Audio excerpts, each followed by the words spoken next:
untuk palang tu tau. Ni di shop tak boleh melangkah. Dia kena buka dulu ruang, baru kamu jalan. Makan pun sama. Ya.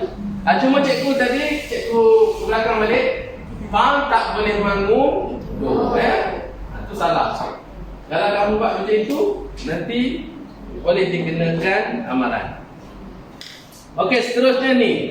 Kuih. Apa ni, cara jalan dia adalah seperti kesel tadi, ruk dan gajah. Kuda je dia tak boleh. Makan dia pun sama, di tempat yang sama.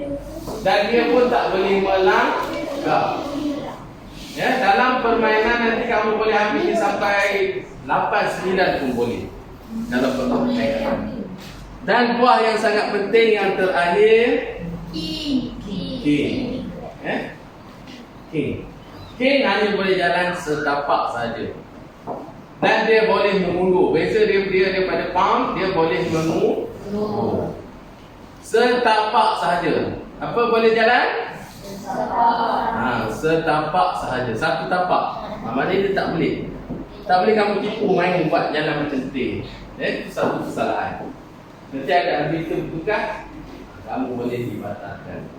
Nak tanya, king boleh makan tak? Boleh. Boleh kalau buah tu tak berkawan. Katakanlah single ya. Dia datang tengok situasi ni nampak kan? Boleh makan tak? Boleh. Tetapi kalau dia berkawan, boleh makan?